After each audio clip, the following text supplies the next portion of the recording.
Bonjour, je m'appelle Kim. Quelque chose d'horrible m'est arrivé récemment et j'ai vraiment besoin de ton soutien et de tes conseils. Ça peut paraître étrange, ce que je vais te dire maintenant, mais on m'a volé ma vie. Tout a commencé l'été dernier. Ma cousine Karen est venue nous rendre visite pour la première fois. C'était en fait la toute première fois qu'elle quittait sa petite ville natale et tout l'enchantait. Bien sûr, elle a dormi dans notre grande maison et j'étais heureuse de partager ma chambre avec elle. Au début, tout semblait vraiment génial. J'ai emmené Karen partout où j'allais et je lui ai montré les joies de la vie d'une fille de la ville. Elle a rencontré toutes mes copines. On lui a montré comment suivre les dernières tendances de la mode. On est allé au spa ensemble. On lui a expliqué pourquoi le fast-food n'était pas ce qu'il y avait de pire au monde et on l'a même poussé à rencontrer un garçon qui lui plaisait à fond. Je lui ai prêté des vêtements et du maquillage pour qu'elle ressemble plus à un membre de notre groupe, tu vois. J'étais vraiment fière de moi. Et j'ai vu à quel point elle était heureuse de constater que son apparence changeait si vite. Mais il y a une chose qui m'a dérangée dès le début chez Karen. C'est qu'elle était trop soumise, si je puis dire. Alors à un moment donné, ma mère a commencé à nous monter l'une contre l'autre et à dire des choses comme « Pourquoi je n'étais pas aussi serviable que Karen ?» ou « Aussi gentille que Karen ?» etc., etc.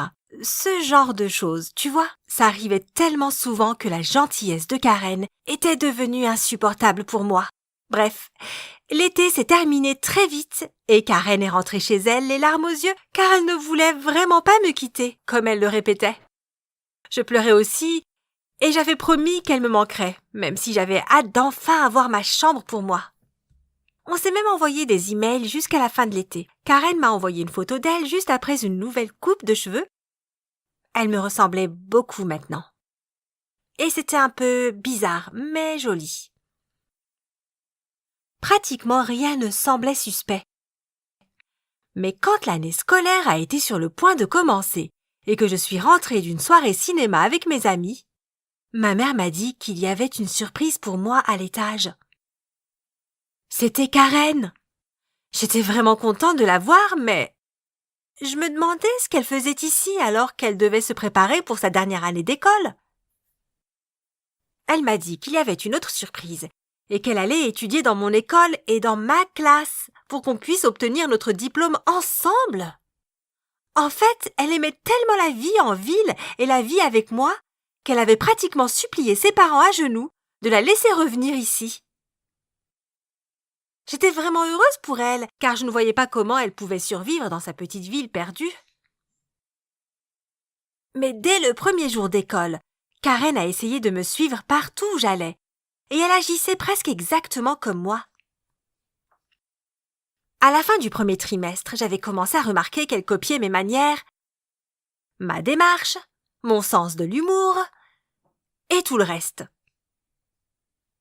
Elle mangeait même comme moi. Par exemple, à son arrivée en ville, elle mangeait tout ce qu'elle voulait. Mais ensuite, elle a commencé à compter les calories comme moi. Elle a aussi arrêté de manger du porc comme moi. Et elle a même commencé à éplucher ses pommes comme moi.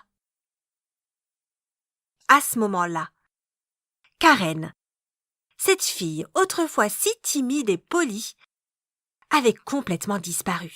Elle n'était plus timide du tout, surtout quand elle traînait avec mes amis. Et puis, un jour, une chose absolument intolérable s'est produite. J'ai surpris Karen au téléphone avec quelqu'un en train d'organiser un rendez-vous. Et quand j'ai demandé où elle allait, surtout sans moi, elle a dit qu'elle devait aller voir Émilie. Mon Émilie à moi. Dans mon dos, je ne pouvais pas la laisser faire. C'est pourquoi j'ai décidé de lui demander directement ce qu'elle faisait avec mes amis, en insistant bien sur le mot « mais ». Je l'ai distinctement vue sourire. Elle a dit qu'ils étaient aussi ses amis, et que c'est même moi qui les lui avais présentés. Voilà pourquoi je ne devais pas m'inquiéter du fait qu'il la préfère à moi. Sauf si je pensais qu'elle était plus intéressante à fréquenter. Et puis, elle a tourné les talons. Et j'étais restée là, plantée debout au milieu de la pièce, avec ce sentiment profond en moi que d'avoir créé un véritable monstre. Je suis restée à la maison pour le reste de la journée à essayer de réfléchir à la situation et de trouver des mots appropriés et forts, tu sais, pour avoir une discussion vraiment sérieuse avec Karen quand elle allait rentrer. Elle est revenue assez vite. Et elle n'était pas seule. Mes parents l'avaient rencontrée à mi-chemin et l'avaient ramenée. Tu vois, quand ils sont entrés dans la maison, ils dégageaient un tel sentiment de joie et d'harmonie que ça m'a fait un truc. Je me suis même dit que Karen semblait trop bien s'intégrer dans notre famille. Et ça m'a rendue malade. C'était impossible qu'elle me remplace, n'est-ce pas?